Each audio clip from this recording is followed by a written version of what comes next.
¿Oís? Si me veis, bueno, seguramente veis también a Vicente, espero que sí, pero ahora os lo presentaré. Sí, perfecto, muy bien. Pues bueno, muchísimas gracias. No vamos a dilatarnos en el tiempo porque vamos todos con genial. Muy buenas tardes. Pues venga, muy bienvenidos a todos a este nuevo webinar en el que vamos a seguir hablando del tema de la gestión de la miopía, pero en este caso vamos a abordar la parte clínica. Entonces, como no podía ser de otra manera, para abordar la parte clínica hemos buscado a un profesional que estoy seguro que muchos de los que estáis aquí lo conoceréis. Para quien no lo conozca, os voy a explicar quién es Vicente Verdegal García. Él es graduado en óptica y optometría por la Universidad de Alicante, máster en optometría. Esto es un resumen de su currículum. Máster en optometría y terapia visual, fellow de la International Academy of Orthokeratology en Myopia Control. Me lo pones complicado, Vicente. Experto en control de miopía. Él lleva muchos años trabajando en el tema de control de miopía. Profesor del módulo de contactología avanzada en el máster de tecnología y ópticas y optometría clínica. Miembro de Euroca y vocal de la Junta Directiva de la Sección Española de Euroca. Y miembro fundador y vocal de la Asociación Española de Contactología y Superficie Ocular. Actualmente, lleva ya un montón de años, pero actualmente sigue siendo contactólogo y responsable de formación del equipo de optometristas de Teixidó Ópticas, que se ubican en Tarragona y concretamente son especialistas en lentes de contacto especiales. Bien, pues con este mini resumen de Vicente, realmente yo te agradezco muchísimo, Vicente, que hayas accedido a colaborar con nosotros porque es una suerte poder contar contigo y que seas tú quien nos ilustre sobre esta parte clínica del tema. Nosotros, como sabéis, la semana pasada explicamos un poco pues, qué opciones os damos en cuanto a producto y ahora Vicente pues, ha preparado una presentación que creo súper interesante para todos los ópticos optometristas que decidáis abordar el tema de la gestión de la miopía. Así que, Vicente, te doy las gracias, te doy la bienvenida y la presentación toda tuya. Muchísimas gracias.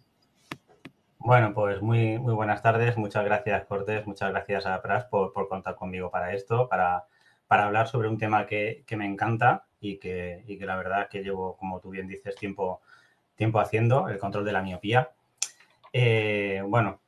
Como ha dicho ella, algunos me conoceréis porque habréis visto mi barba roja por ahí dando vueltas en algún sitio.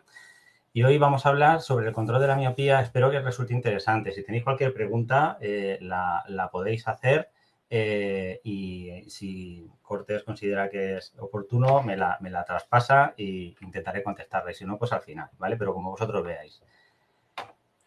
Vale, vamos a hablar del control de la miopía o el manejo de la miopía. Eso ya son términos un poco manejo, control. Sí, ojalá pudiéramos controlar la miopía, ¿no? No podemos controlarla como nosotros quisiéramos. Lo que nosotros hacemos es intentar, con las herramientas que tenemos a nuestro alcance y con la evidencia científica que hay en este momento, pues evitar que ese incremento de la longitud axial del ojo, de la miopía, vaya a niveles que no nos interesa, ¿no? Eso es lo que intentamos, o sea, control como tal, ojalá, pero bueno. Esta tabla os la he puesto para ilustrar dos cosas. La primera es que sí que es verdad que la miopía, la cantidad de la miopía es importante. No es lo mismo una miopía de 1 que una miopía de 3. Luego hablaremos que eso es un paradigma que también ha cambiado un poco, pero bueno. Pero lo que no tenemos que utilizar es esta tabla o lo que no debemos hacer con esta tabla o con este tipo de datos es utilizarlos como herramienta del pánico con respecto a los padres para vender una lente o una lentilla o lo que sea. No podemos plantarnos delante de un padre y decirle, tu hijo tiene un 127% de posibilidades de tener una maculopatía diabética, miópica, o un 50% de posibilidades más de tener un desprendimiento de retina, porque eso no nos lleva a ningún sitio. Nosotros tenemos que ser conscientes de que la miopía, pues hay que intentar que no sea muy alta para evitar ciertos problemas, pero no debemos utilizar esta información, bajo mi punto de vista, como herramienta del miedo, ¿vale? Tenemos que informar, tenemos que decir que la miopía tenemos que intentar que avance lo menos posible, nunca frenar, avanzar lo menos posible, porque como veréis más adelante hay un ritmo de crecimiento que es el que es y ya está. Y no debemos utilizar esta tabla para eso, ¿vale? El tema del control de la miopía es un tema que ha suscitado mucho interés. Ahora lo estábamos hablando hace un momento Cortés y yo, que realmente es un tema que mueve masas, ¿no? Y de hecho, como podéis ver, si entramos en PubMed, que es donde se recopilan todos los estudios científicos que hay sobre todo, los temas médicos, si veis la evolución que ha habido en el interés o en la publicación, vamos a decirlo así, de artículos relacionados con el control de la miopía, veis que realmente hay un boom en los últimos años. Ahora mismo llevamos unos 300 y pico artículos publicados en este año, lo que llevamos de años. Estamos a niveles ya pues, de 2018, 2019. O sea que el control de miopía cada vez tiene más interés y cada vez hay más evidencia y habrá, ¿vale? O sea que estamos todavía, digámoslo así, en una fase muy inicial o preliminar de este control. Esta tabla o este gráfico es posible que también lo hayáis visto. Es un gráfico que separa dos cosas. Uno, los factores del riesgo de aparición de la miopía y otro, los factores de que esa miopía aumente, ¿vale? Está claro que si los padres son miopes, tenemos un riesgo alto o más alto de que el niño sea miope. Si uno de ellos es miope, uno de los padres, tenemos un riesgo. Si los dos son miopes, hay algo más de riesgo. O sea, que eso es algo importante. Generalmente cuando habláis con niños que son miopes y los padres también lo son, muchas veces la preocupación de los padres es mayor que la tuya. O sea, que esa faena ya la tienes hecha porque ellos ya saben lo que es tener miopía y no quieren eso para sus hijos. Con lo cual, eso ya lo tenemos ganado, ¿no? Evidentemente, si son niños de raza asiática, que ahora pues hay mucho niño que viene de la zona asiática adoptados y tal, también tenemos que tener claros que tienen más riesgo de que la miopía les aumente.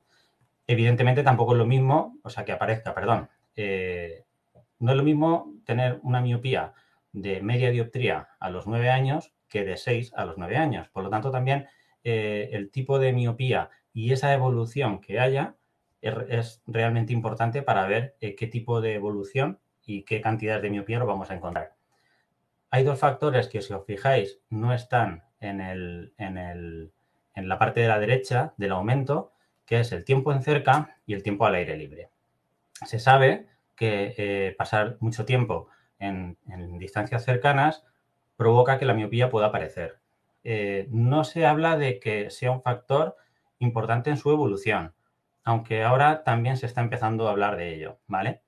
Y el tiempo al aire libre también se sabe o se cree que puede influir, pero no tenemos muy claro si es por culpa de la poca exposición a unas determinadas longitudes de onda, o sea, de que no nos dé el solete, o de pasar demasiado tiempo en cerca y no estar relajando nuestra acomodación al infinito como debería ser como seres humanos que somos. Entonces, esos dos factores del trabajo en cerca y el tiempo al aire libre están íntimamente relacionados porque si trabajas en cerca normalmente es dentro de casa y no estás al aire libre y estamos todavía o están todavía viendo a ver por dónde nos sale la historia, ¿vale?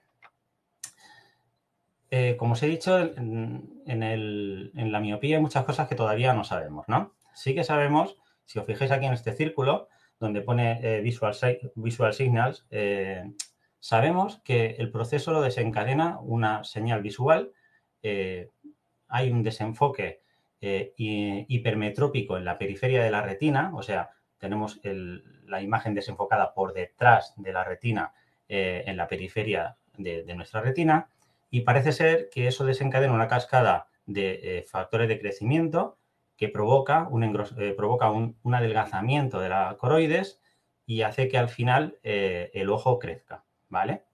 Relacionado con otras cosas que hay por aquí. Pero veis que es un círculo que nunca se cierra y además ahí en medio tenemos la acomodación relacionando esas señales visuales. Con lo cual, lo que sí que sabemos es que las señal de desenfoque de la retina es muy potente y es la que es capaz de desencadenar ese proceso. Y es precisamente ese desenfoque el que nosotros vamos a utilizar a nuestro favor, haciéndolo de otra manera, para frenar ese avance de la miopía. Una cosa muy importante es que la edad en la que empecemos a realizar el control de la miopía es también súper importante. Sabemos o se sabe que el avance de la miopía es mucho mayor o avanzan más rápidamente en edades tempranas que conforme nos vamos haciendo mayores. Por lo tanto, si detectamos un avance rápido de la miopía en edades tempranas, pues hay que actuar enseguida, porque ese será el momento donde podemos hacer algo para tratar de frenar ese avance. También sabemos que la miopía se empieza a estabilizar a partir de los 17 años, ¿vale? Aunque, bueno, muchos de vosotros que estéis aquí no estaréis de acuerdo con eso, como yo, porque una cosa es que se estabilice, pero dejar de subir como tal, todos nos hemos encontrado pacientes de 20 y pico años que les sigue subiendo la miopía, ¿no? Pero lo normal sería que a partir de unos 23, 24 años la miopía avanzara un poquito, se frenase un poquito, perdón. Por lo tanto, las edades más fuertes de avance de la miopía estarían entre los 7, 8 años a los 15, 16. Y esa es la franja donde la pendiente, como veis en todas las razas, se incrementa o es bastante pronunciada, ¿vale? Por lo tanto, esas son las edades en las que tenemos que intervenir. Tenemos que saber una cosa muy importante. La longitud del ojo no es la misma en toda nuestra vida, durante nuestra vida. O sea, el ojo va a crecer y si el ojo crece, probablemente nuestra tendencia va a ser algo más miopes de lo que éramos antes, ¿vale? Aquí tenemos, por ejemplo, la diferencia que hay entre la longitud axial de un niño de 6 años, alrededor de unos 23 milímetros, luego lo veremos, y un adulto tendría que estar alrededor de unos 24, ¿vale? O sea que también tenemos que tener en cuenta eso, que los ojos pues, van a ir evolucionando, un proceso de metropización, y luego ese proceso de metropización puede ser que se frene y pare o que continúe y estemos ante una miopía. Evidentemente, ¿qué ojos crecen más rápido? Pues los miopes, ¿vale? Se sabe aproximadamente que los miopes, que una persona normal, una persona hemétrope, pues hombre, aquí tiene un ritmo aproximado de 0,19, lo podéis ver, 0,19 milímetros, y sin embargo, en la edad de 9 años, que es la tabla esta que hay aquí, vemos que tenemos que los miopes de media, lo que crecían era un 0,34, ¿vale? Como veis, estoy empezando a hablar ya de longitud axial desde hace un ratito y vamos a ver por qué, ¿no? Porque es muy importante tener en cuenta que hoy en día la dioptría ha dejado de ser la medida de referencia para realizar control de miopía, ¿vale? Una dioptría, más o menos, en equivalencia de longitud axial, sería alrededor de 0,28 milímetros, pero cuando tenemos 6 o 7 años, ¿vale? Cuando somos un poco más mayores es 0,32 y cuando ya somos adultos pues es 0,37. De ahí viene el mágico número que habéis escuchado muchos de vosotros, o si no lo digo yo ahora, de que una dioptría de miopía es alrededor de 0,30 milímetros o viceversa, que 1 milímetro son 3 dioptrías, ¿vale? Esa es la relación que tenemos que tener más o menos en nuestra cabeza para hacernos una idea de por dónde van los tiros, ¿vale? Si hacemos esa correlación, lo que tenemos es lo siguiente. Si una dioptría son alrededor de unos 30, o sea, 0,37 milímetros, pues entonces, haciendo un poco de división, tenemos que 0,18 milímetros sería media y 0,28 sería 0,75. Entonces, ¿cuándo tenemos nosotros que plantearnos que la miopía está creciendo a un ritmo un poco mayor de lo esperado? Luego también veremos ese dato por edades. Pero lo que sabemos y no es tolerable es que la miopía o la longitud axial del ojo crezca 0,18 o más, ¿vale? Eso es intolerable. Ya sería una razón de peso para empezar a hacer un control de miopía, ¿vale? Claro, ¿por qué os digo eso? Pues porque el crecimiento del ojo no es lineal. O sea, no crece lo mismo el ojo a los 5 años que a los 15, ¿vale? Aquí podéis ver, por ejemplo, que en la tabla esta tenemos la progresión del ojo hemétrope y del ojo miope, ¿no? Si os fijáis, por ejemplo, un niño que viene a los 10 años a medirse la longitud axial y viene al año siguiente y le ha crecido 0,05, estaría dentro de la normalidad, ¿vale? Evidentemente, si crece más de 0,05 o crece 0,15, 0,10, ya podríamos empezar a sospechar que tenemos un crecimiento anómalo de ese ojo y que tendríamos que empezar a intentar hacer algo para frenar ese aumento, ¿vale? Esta tabla es muy interesante. Tenéis al lado la equivalencia en lo que sería un ojo miope. Esta tabla yo la tengo en el biómetro de la óptica y cada vez que hacemos una biometría, pues vemos a ver cuándo fue la última vez que la medimos, miramos a ver cuánto ha crecido y vemos si tiene una relación con esta tabla, ¿vale? Aquí habría que separar hombres y mujeres, no está separado, no sé si sería diferente o no, el estudio no lo pone, pero tenemos que tener claro esto, ¿vale? ¿Cómo podemos nosotros explicar esto a los padres, ¿no? Porque cuando empezábamos a hablar sobre longitudes axiales y hacemos nuestros parlamentos a los padres, muchas veces es difícil argumentar o explicar cómo es que un ojo crece, si es grande, si es pequeño. Tú le dices a un padre que el ojo de su niño es de 25 milímetros y dice, pues es pequeñito, no le parece que sea para tanto. Entonces, la mejor manera de explicar a los padres, y los que hemos sido padres aquí lo vamos a entender perfectamente, es con los percentiles. Cuando nosotros vamos al pediatra, nos gusta que nuestro hijo esté en un percentil 50 o más, que sea hermosote, ¿vale? Eso es lo que nos interesa. En el peso, en la altura. Mira qué hermoso mi hijo, el percentil 70, ¿vale? En vez de usar ropa de 10 meses, usa de 14 meses y tú tan contento y tan feliz. Pues eso es una cosa que todos los padres lo tenemos interiorizado y sabemos de qué va. Y a la hora de explicar los percentiles a los padres a nivel de miopía, lo tenemos mucho más fácil. Pero claro, aquí no nos interesa que su hijo sea hermosote y que tenga un ojo de 26 milímetros, sino nos interesa que esté en el percentil, a ser posible, 50 o por debajo, ¿vale? Cuando hablamos de percentiles, tenemos que tener muy claro que las tablas de percentiles son diferentes en función de la raza, ¿vale? Estas tablas de percentiles, por ejemplo, están pensadas para población china, ¿vale? Y ahora luego, si tenéis tiempo y lo queréis comparar, veréis que los ojos son diferentes, ¿eh? Tenemos aquí la separación entre mujeres y hombres, ¿vale? Aquí tenemos otro estudio, que se hizo en niños europeos, y aquí los separaron en dos grupos, en los grupos de niños, o sea, las personas más jóvenes y las personas más mayores. O se hicieron dos grupos. Y aquí podéis ver que tenemos también pues, los diferentes percentiles y las diferentes longitudes axiales. Y aquí, este es uno de los estudios que tenemos en raza europea y es bastante interesante. Pero, seguramente, vosotros estáis, o los que hayáis investigado un poquito en el tema, estaréis mucho más acostumbrados a ver estas tablas de percentiles. Estas tablas de percentiles de Tiedemann son las que se utilizan prácticamente en la mayoría de hardware de topógrafos o de biómetros que han salido ahora especializados en control de miopía para optometristas. Normalmente suelen llevar integradas estas tablas y estas tablas son las que nosotros utilizamos, en mi caso, para explicar a los padres si su niño está dentro de un percentil adecuado o no.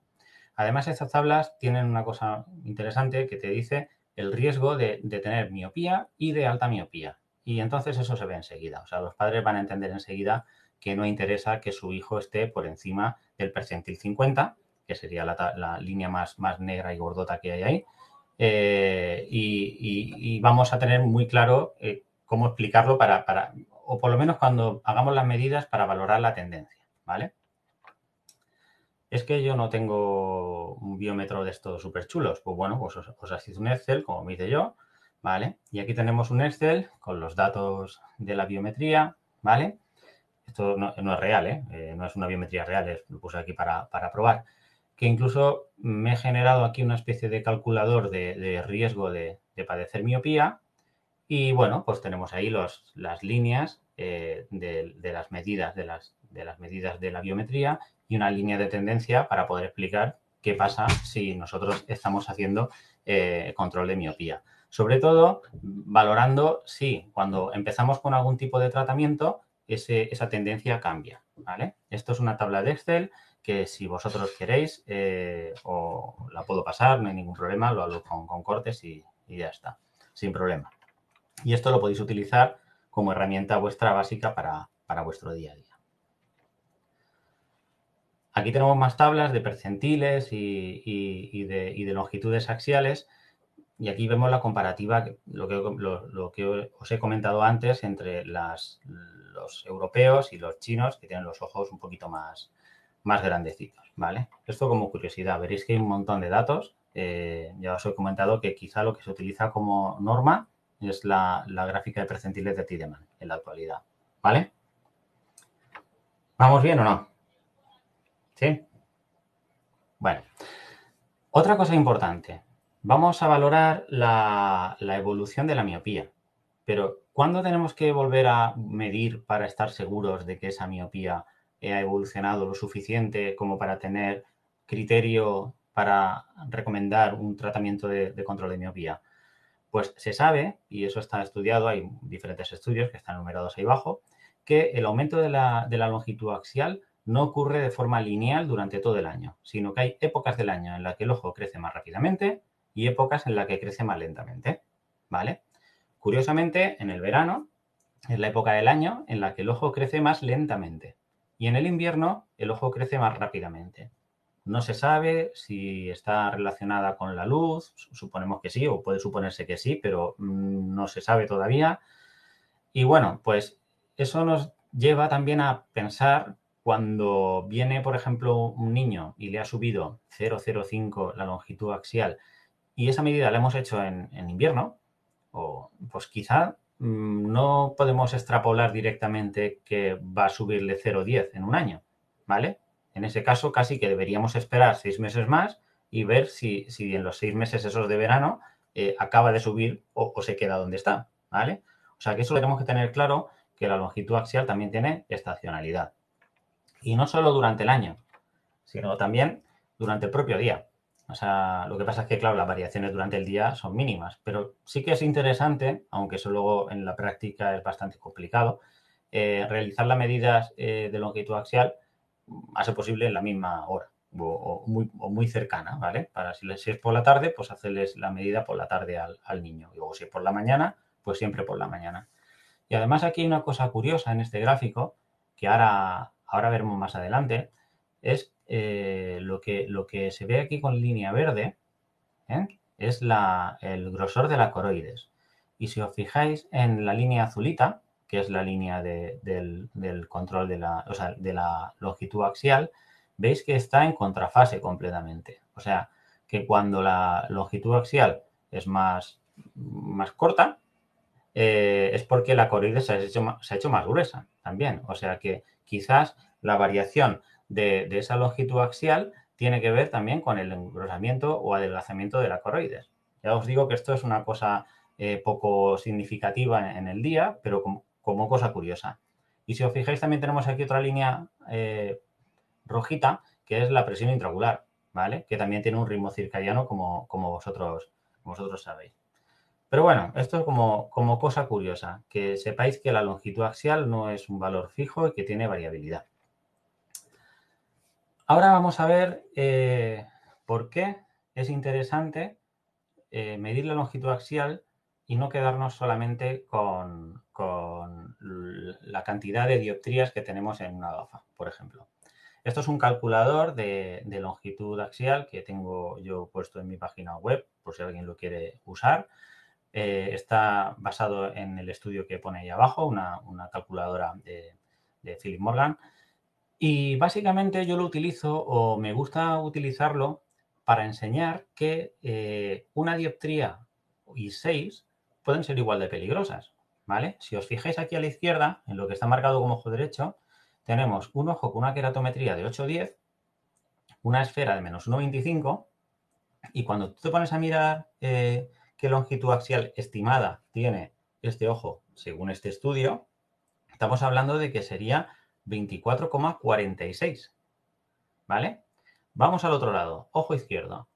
En este caso lo que veríamos es la queratometría. En vez de 8,10 es 7,30. Y sin embargo tenemos un menos 6, ¿vale? O sea, un ojo muy curvadito, la córnea muy curvada, y tenemos 6 dioptrías. Ese ojo tiene también 24,45. Se parece mucho, ¿verdad que sí?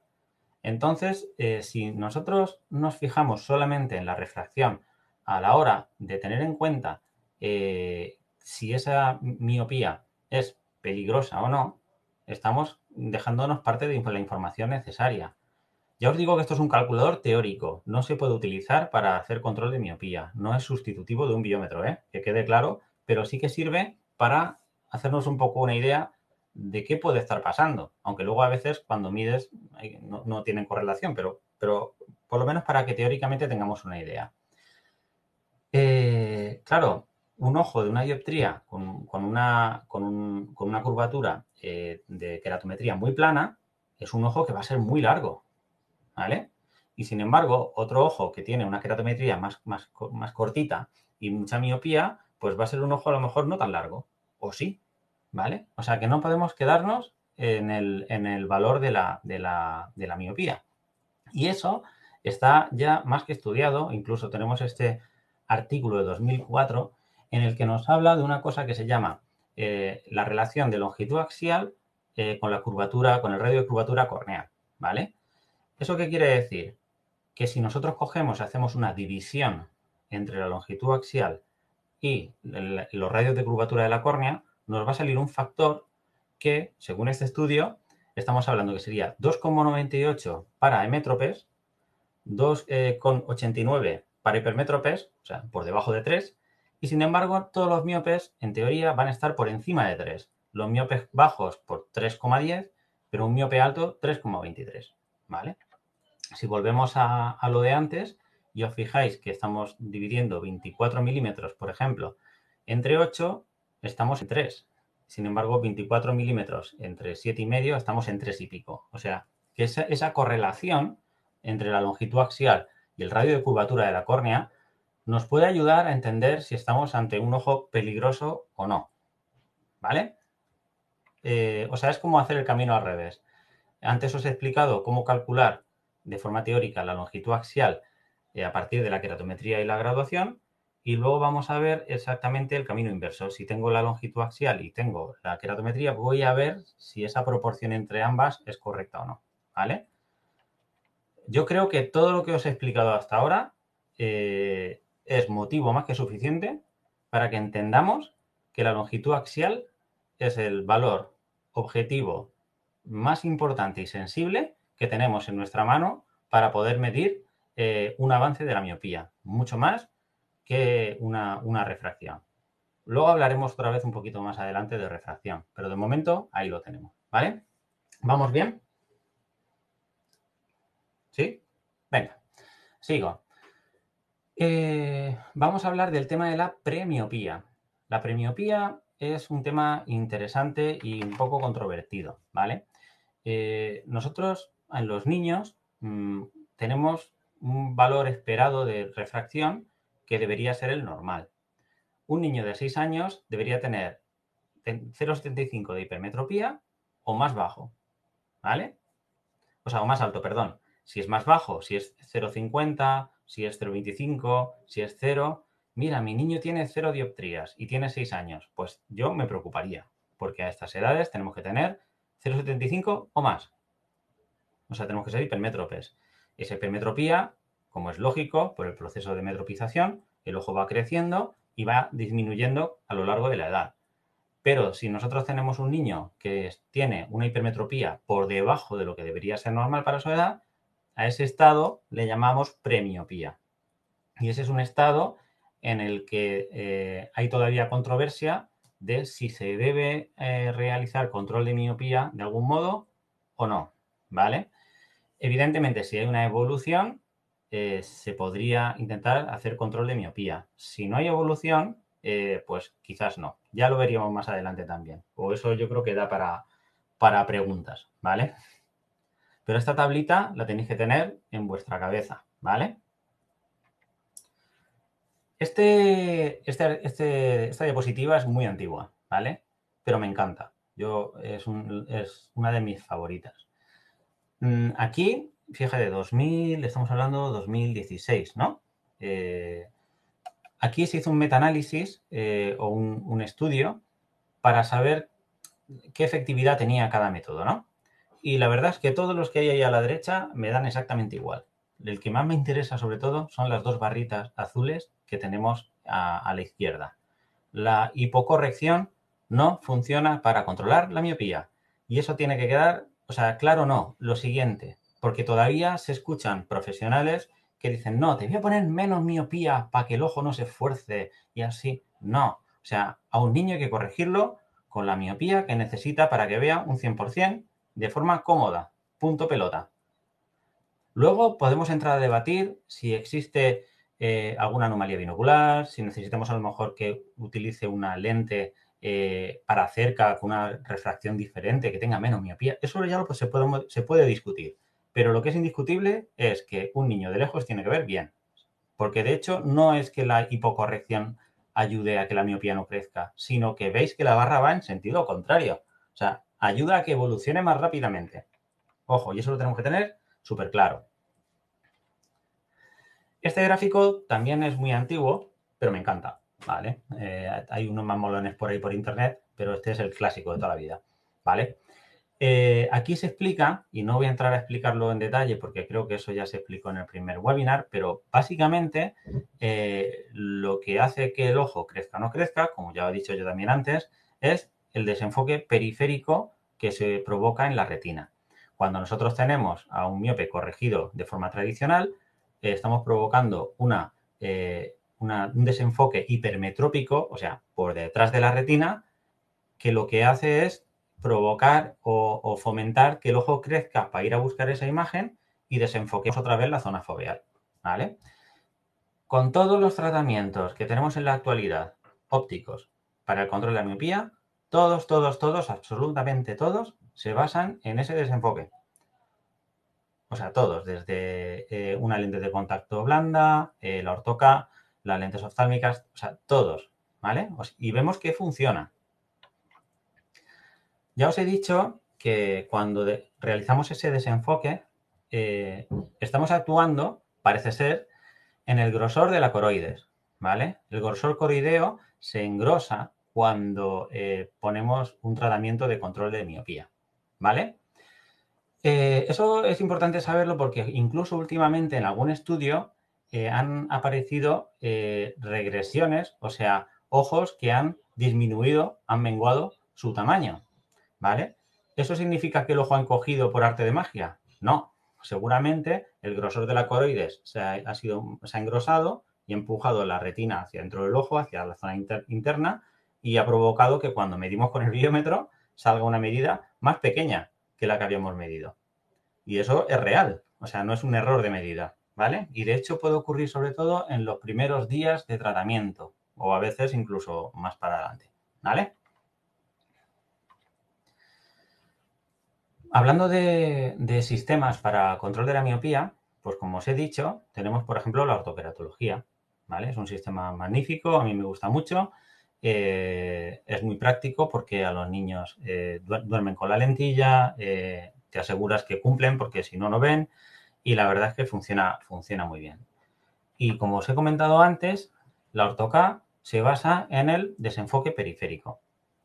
Últimos estudios que están apareciendo corroboran eso y es más, dicen que zonas de tratamiento más pequeñas y anillos rojos más potentes y más hacia adentro de la zona óptica, o sea, de la pupila del paciente, van a provocar un efecto de control de la miopía más potente y mejor que anillos más para afuera, o sea, más periféricos y menos intensos. Por lo tanto, ya están empezando a haber diseños específicos de ortoca para el control de la miopía, basados en este principio. Incluso hay algún estudio que habla de que un tratamiento descentrado de ortoca tiene más potencia a la hora de controlar la miopía que uno centrado, pero bueno, todos cuando hacemos una adaptación de lentes de estas buscamos una lente centrada, no descentrada a propósito. ¿Es efectiva la ortoca? Sí.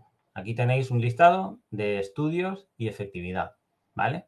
¿Con cuál nos quedamos? ¿Con el 63% o con el 36 o el 32? ¿Con cuál os quedaréis vosotros? O sea, si vosotros tenéis que hablarle a un padre sobre ortoca, le decís que qué efectividad tiene. A ver si alguien escribe por aquí.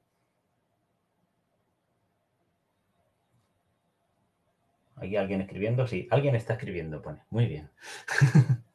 A ver qué dice alguien. Del 90%. Buah, yo creo que ahí 90% te has pasado, ¿eh? A ver, no podemos comparar, ¿vale? Porque cada estudio se diseña de una manera, hay un grupo control diferente. Lo vais a ver también aquí, por ejemplo, en la lente de contacto blanda. Aquí tenéis, por ejemplo, todas las lentes de contacto blandas para control de miopía que hay distribuidas en España en la actualidad. Cada una tiene una eficacia diferente a nivel de dioptrías y longitud axial. Cada una tiene un diseño hecho en un continente u otro. Unos tienen grupo control, otros no. Unos tienen 6 años de estudio, otros 1 año. Y al final no nos podemos quedar con un número porque, sinceramente, no lo sabemos, ¿vale? Lo que sí que tenemos que saber es que todas las lentes que hay en el mercado de control de miopía, bien sea orto-K o hablo de lentes de contacto, o lente blanda, todas funcionan, ¿vale? La lente de contacto de blanda de control de miopía funciona del siguiente modo. También tenemos unos anillos periféricos que generan un desenfoque y ese desenfoque es el que inhibe el crecimiento del ojo, ¿vale? Aquí veis una topografía de una lente de control de miopía, o sea, una topografía sobre la lente, y en el vídeo podéis ver cómo se ve una lente de control de miopía a través del retinoscopio. A mí me encanta hacerlo así porque veo si queda bien centrada, si no, ¿vale? Así que os animo a que miréis a través del retinoscopio para valorar ese centrado. También tenemos, por supuesto, lentes de contacto oftálmicas, ¿vale? Hay diferentes diseños, todos funcionan, ¿vale? Todos tienen evidencia y funcionan. La evidencia que hay en el control de miopía en lente oftálmica es mucho menor que la que hay en orto-K y en lente de contacto, pero eso tiene una explicación, es porque han salido ahora, ¿vale? Han salido hace muy poquito, pero se sabe que funciona. O sea, podéis estar tranquilos cuando ponéis una lente de contacto oftálmica porque tiene evidencia que la respalda.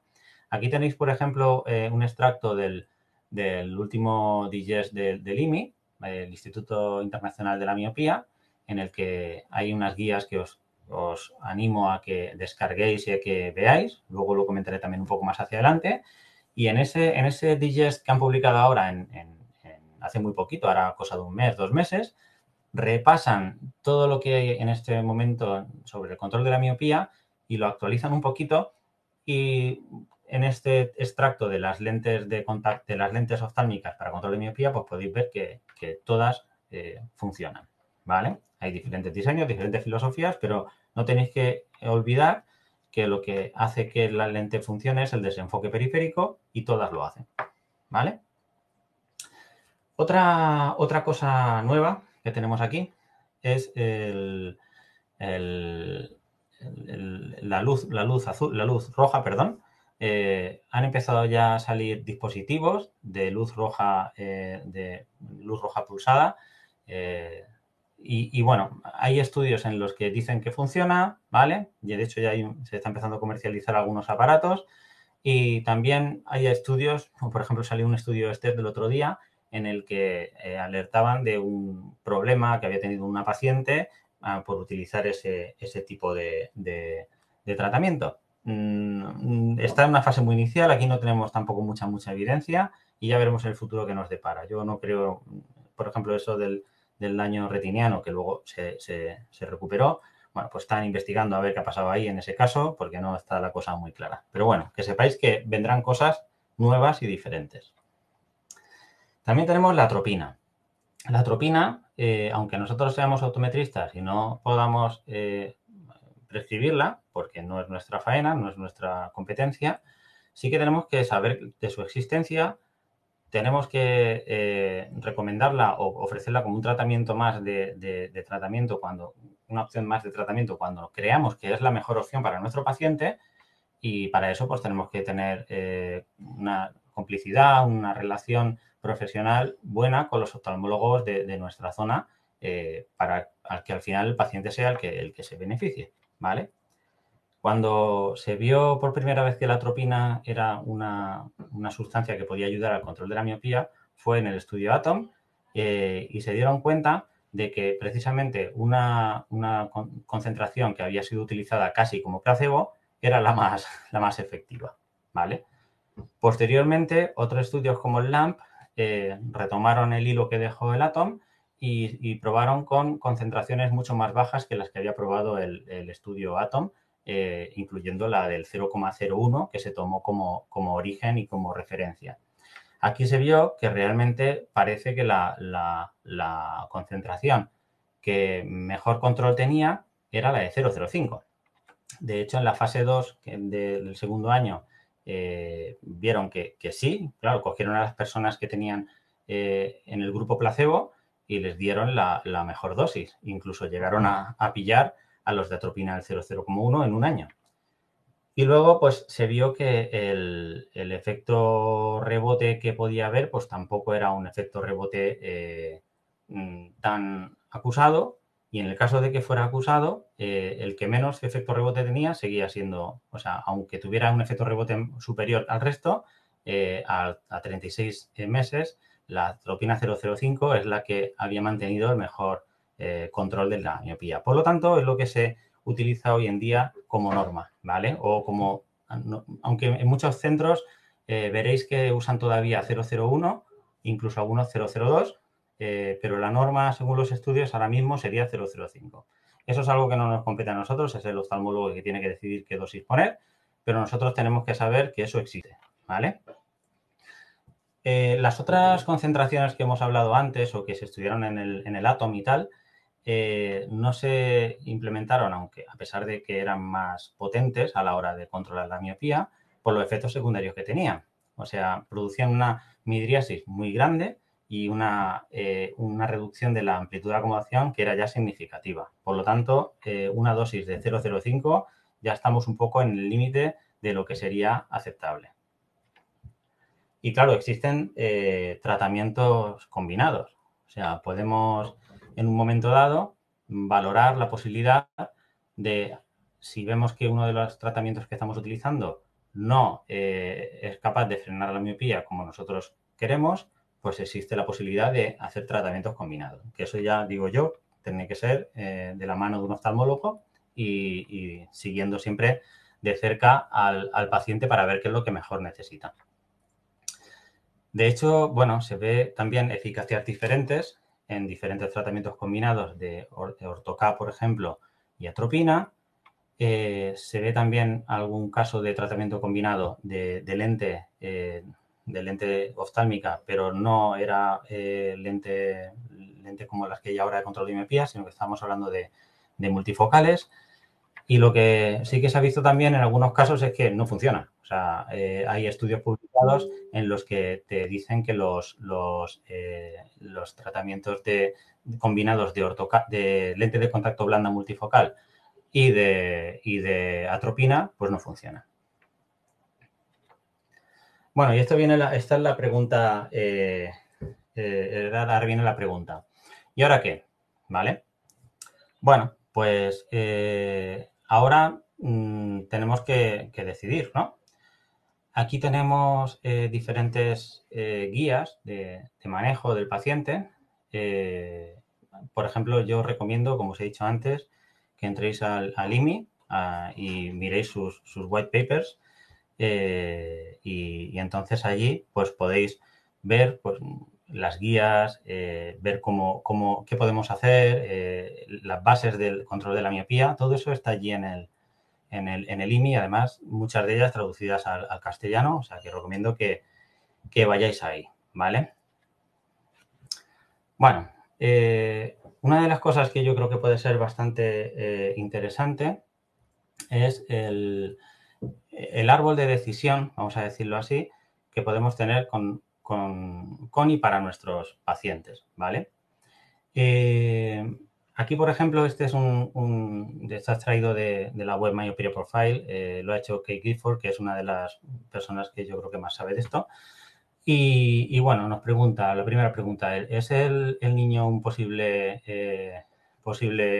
portador de lentes de contacto? Pues sí o no. Pues evidentemente si es que sí, pues tenemos la opción abierta de la lente de contacto y si es que no, pues tendríamos que ir a poner una lente una lente oftálmica, ¿vale? Entonces, por ejemplo, aquí esto está muy bien porque puede ayudaros un poco a decidir cuál es la mejor opción, ¿vale? Por ejemplo, si tenemos un astigmatismo muy alto o si la córnea es muy plana, a lo mejor no podemos hacer orto-K, es mejor por una lente de contacto blanda, ¿vale? O sea, yo creo que es bastante interesante. Luego, lo que sí que es muy interesante de todo esto es la parte de la derecha de la ecuación, ¿vale? ¿Y si no puede llevar lente de contacto? Pues bueno, si no puede llevar lente de contacto, tenemos que mirar aquí cómo es la visión binocular de ese paciente, ¿vale? Porque es muy importante saber si ese incremento de la miopía puede ser causado por un crecimiento anómalo del ojo, por ejemplo, o si ese crecimiento de la miopía está provocado por alguna alteración acomodativa, por ejemplo. Y luego también cuando vayamos a poner la solución, pues es diferente si estamos trabajando con una persona que tiene una visión binocular buena y si no tiene una visión buena binocular, pues tendremos que tomar otras alternativas, ¿no? Si la persona tiene una visión binocular normal, pues podemos elegir ponerle la gafa o ponerle una lentilla, ¿vale? Si tiene una endo, pues entonces tenemos que mirar, o una exo, tenemos que mirar si es conveniente a lo mejor hacer terapia visual, porque a lo mejor esa miopía está provocada por, yo que sé, por una insuficiencia de convergencia, ¿vale? Por ejemplo. Y esto es una cosa bastante interesante que tendríamos que mirar. O, por ejemplo, si tenemos una exo, hay veces que los tratamientos en lentilla provocan que la exo vaya un poquito más allá. Con lo cual, si no se complementa con terapia visual, pues podemos tener un problema. Estamos incrementando esa exoforia, ¿vale? O sea que tenemos ahí un posible árbol de decisión interesante, ¿vale? Este es otro protocolo o árbol de decisión, por ejemplo, que es de la Universidad de Montreal. Aquí ya te dice que si hay una sospecha de miopía, lo primero que te pone es cycloplegic autorefraction. O sea, aquí introducimos el concepto de la refracción cicloplégica. Si queremos tomar como referencia un defecto refractivo, tiene que ser bajo cicloplegia, porque no puede ser un subjetivo como el que nosotros hacemos, ¿vale? O sea que también es interesante, en según qué casos, pues hacer derivar, no podemos hacer nosotros, derivar para hacer refracción cicloplégica y entonces así ver si hay una evolución de esa miopía o no. Y aquí hay una cosa muy importante. Si no hay un aumento de la miopía, ¿vale? Lo primero que tenemos que hacer es recomendar ciertas cosas antes de empezar a tratar, ¿vale? Y seguir a ese paciente. Y si vemos que es miope o que esa miopía evoluciona, entonces a partir de ahí ya actuamos, ¿vale? En teoría, y lo que debemos hacer bajo mi punto de vista, no debemos tratar a un niño que es miope o que no tiene una evolución de la miopía clara, porque no necesita un control de la miopía. No sé si me explico. Esto es un tema un poco controvertido, pero yo creo que es interesante. En el caso de que tengamos una miopía, vamos a ver primero la visión binocular. O sea, no, venga, le ponemos una lente, la que sea. No, vamos a ver la visión binocular, vamos a ver si hay algo alterado o no. Y en función de eso, vemos qué hacemos. Si tenemos algo alterado, arreglemos primero eso. Y luego ya veremos si hacemos terapia visual. O sea, si hacemos terapia visual y lo arreglamos, ya veremos qué hacemos. Si ponemos algún tratamiento o no. También la edad es importante. Evidentemente, un niño de 6 años al que la miopía le crece muy rápido, pues tenemos que ver qué está pasando ahí, ¿vale? Si tiene una miopía, o sea, un crecimiento muy alto de esa miopía, pues a lo mejor puede ser un candidato a atropina. Eso lo debe decidir el oftalmólogo. O puede ser un candidato a una solución optométrica, óptica, mejor dicho, si su evolución no es tan rápida. Pero tenemos que valorar muy bien la edad y la evolución. Y siempre recomendando pues, buenas prácticas en visión de cerca, salir al aire libre, etcétera, etcétera. ¿Vale? También depende el diámetro de la pupila. O sea, si tenemos un niño con una miopía muy pequeña y le estamos haciendo una pupila muy pequeña, perdón, y le estamos haciendo un tratamiento de desenfoque periférico con una lente de contacto que tiene el desenfoque mucho más lejos de su pupila, pues a lo mejor ese tratamiento no funciona. O sea, que tenemos que valorar también qué diámetro pupilar tiene ese niño, que normalmente suelen ser grandes, pero hay que valorarlo.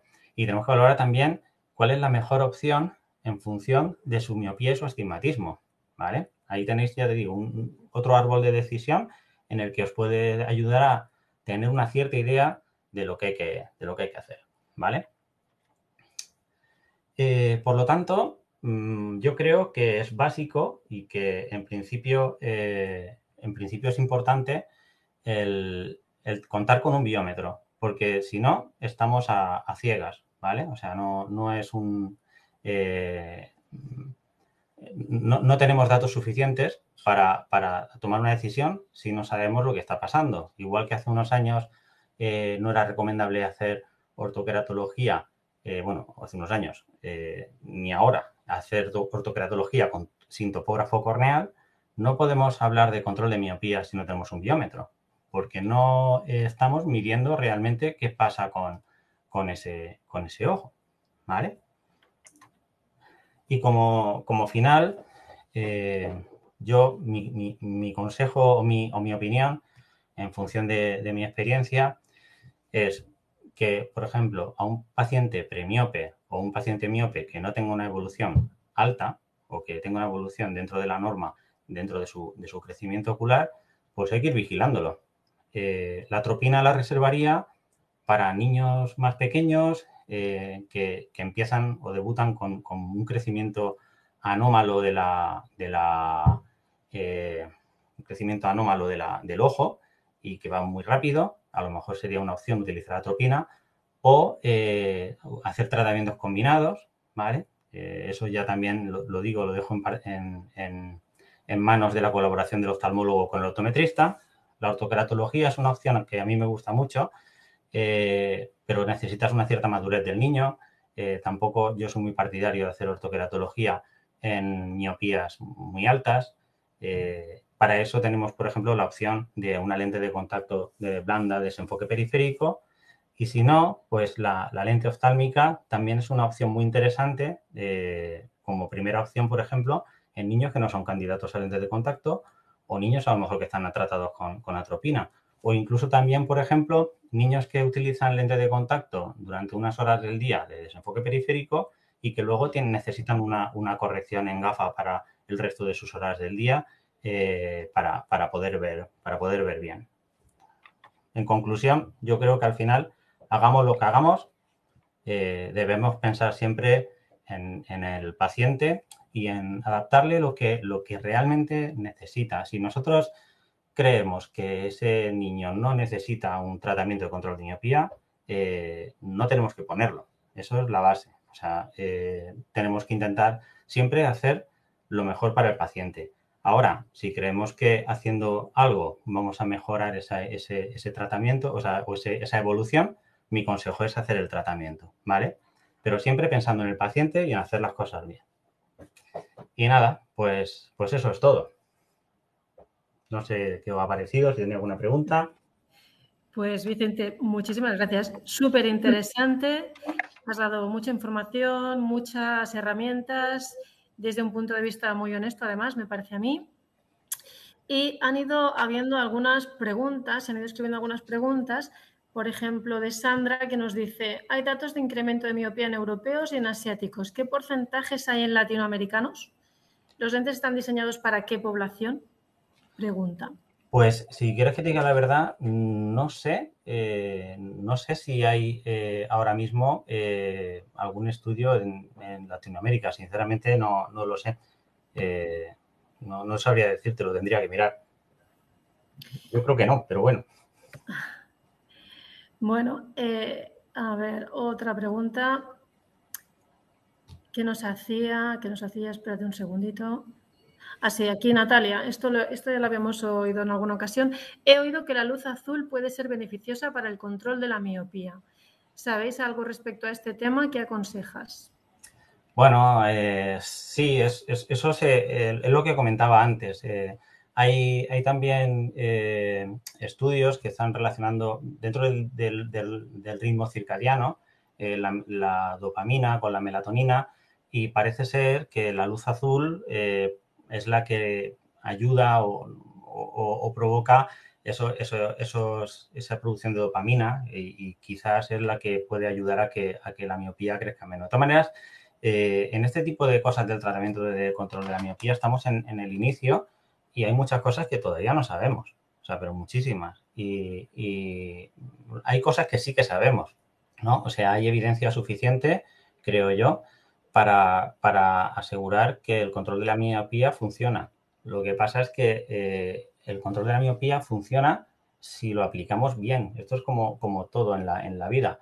Lo que más daño hace a una técnica siempre es usarla mal. Entonces, eso es así. Tenemos que ser honestos, lo que tú has dicho, con nosotros mismos y hacer las cosas bien.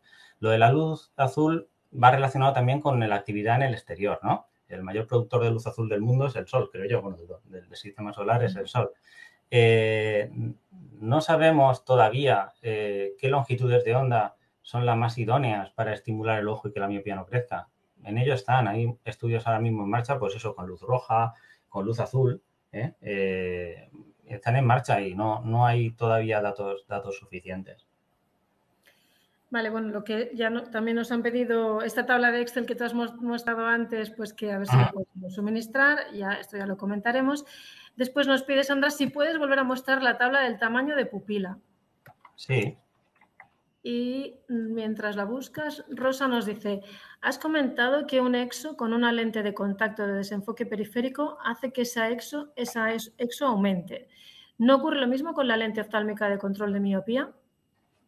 Si te fijas, aquí en la lente de contacto, en la lente oftálmica de control de miopía, puede ocurrir. Pero aquí, si te fijas, te dice aquí abajo, un prisma puede añadirse. O sea, tú en una lente de contacto no puedes añadir un prisma. Sin embargo, en una lente oftálmica sí. Entonces, eso es una buena opción para estos casos. Al final, pasa lo de siempre. O sea, hay que intentar hacerlo mejor para el paciente. O sea, yo soy muy fanático de las lentes de contacto y me gusta mucho la ortocal, las lentes blandas y ponemos también lentes oftálmicas y yo, sinceramente, o sea, pongo mucha más lentilla que lente oftálmica. O sea, sinceramente. Pero entiendo que para ese tipo de adaptaciones o para alguna de esas requieres a lo mejor un tipo de formación específica, etcétera, etcétera. Una lente oftálmica, cualquiera que no sea especialista en lentes de contacto, ortoqueratología, o porque su centro no lo permita, o por cualquier otra razón, o por la instrumentación, la puede poner. Otra de las cosas que os iba a decir es que los biómetros son muy caros, ¿no? Esa es una de las excusas para no tener un biómetro también, ¿no? Depende. O sea, yo te puedo decir que en nuestro centro tenemos biómetros que los hemos comprado de segunda mano.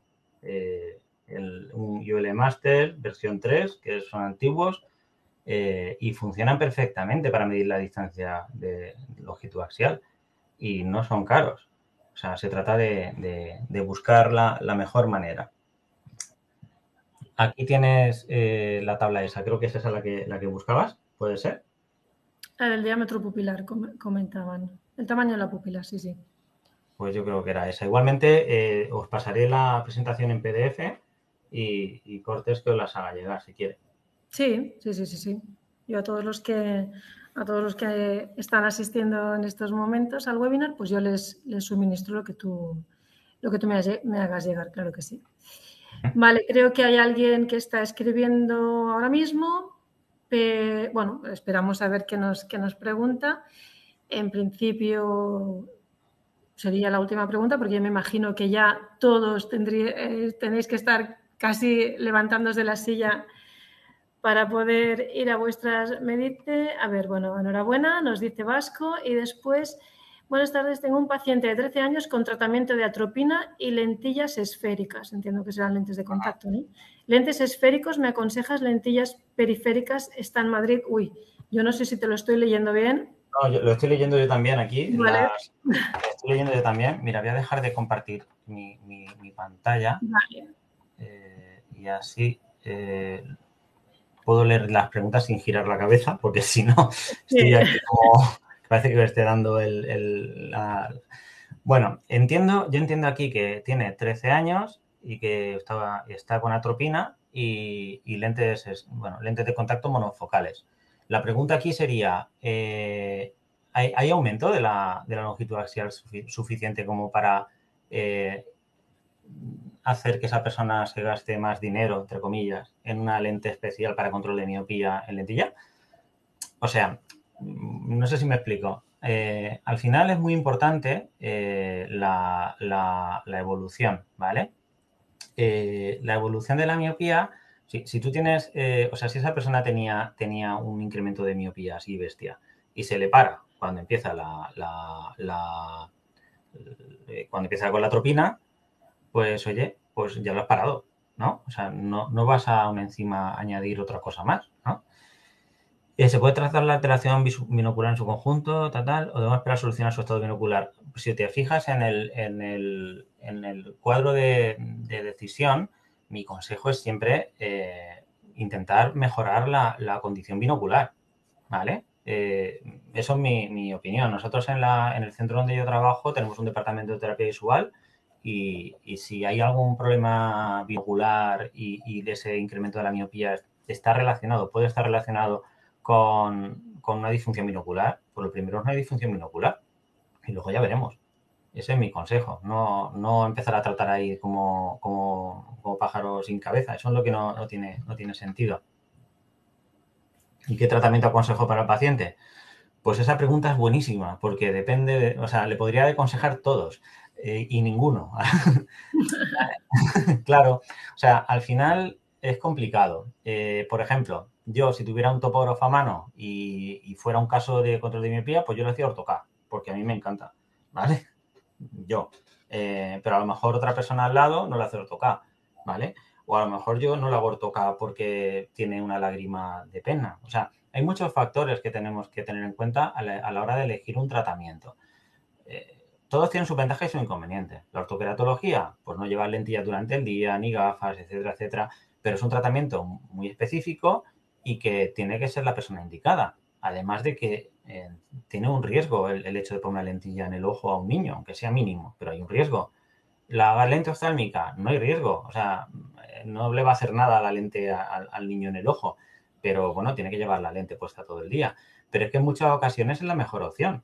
Entonces, nosotros hasta hace nada que no existían este tipo de lentes, la única ocasión que teníamos de intentar hacer algo y que tenía una cierta evidencia, pero que no siempre funcionaba porque no estaba basado en el desenfoque periférico, era poner una lente de contacto multifocal. En este caso, Bimas Kids o similar, ¿vale? Pero muchas veces la poníamos porque necesitábamos mejorar la binocularidad del paciente o después de hacer terapia visual, etcétera, etcétera, por la visión. Pero no teníamos ninguna herramienta en gafa que pudiéramos utilizar para frenar esa miopía y ahora la tenemos. Entonces, es una herramienta más. Hay que utilizar las cosas bien siempre. Yo ya digo que me faltarían muchos datos. De hecho, si nos juntamos aquí 3 o 4 personas diferentes que más o menos tengan bastante conocimiento sobre el control de la miopía, veríais que podríamos discrepar en alguna cosa, y es así, ¿vale? Mi experiencia clínica yo llevo poniendo lentes para control de miopía en lente de contacto, porque ya digo que no existía la lente oftálmica, pues más de 15 años. Yo en mi experiencia, o sea, tengo una experiencia muy positiva de niños que les iba a toda castaña la miopía y es que es alucinante cuando pones... Eso no es evidencia, evidentemente, ¿eh? Eso es el cuñado del pueblo. Lo mismo, estoy haciendo de cuñado.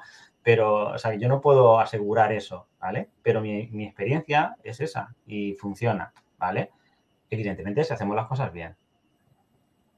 Sobre todo, yo creo que esa es la clave, sobre todo, Vicente, hacer las cosas bien y basadas en hechos y buscando pues datos sobre los que valorar qué vas a hacer después. Muy bien, pues oye, te agradezco infinitamente que hayas querido y hayas podido, porque estás súper ocupadísimo, que hayas podido estar con nosotros hoy. Ha sido súper interesante. Bueno, como todos han ido pidiendo que este material que tú has ido plasmando aquí, pues lo enviaremos a todos los que han estado conectados. Así que, bueno, agradezco a todos los que han estado en la sala y, sobre todo, te agradezco a ti, Vicente, tu colaboración con nosotros. Os pondré el Excel de los percentiles para que lo tengáis a mano si queréis y el PDF de la presentación, ¿vale? Cualquier cosa tenéis mi email por ahí. Muy bien, pues muchas gracias, un abrazo y que tengáis un buen resto de día todos. Gracias. Hasta luego. Hasta luego.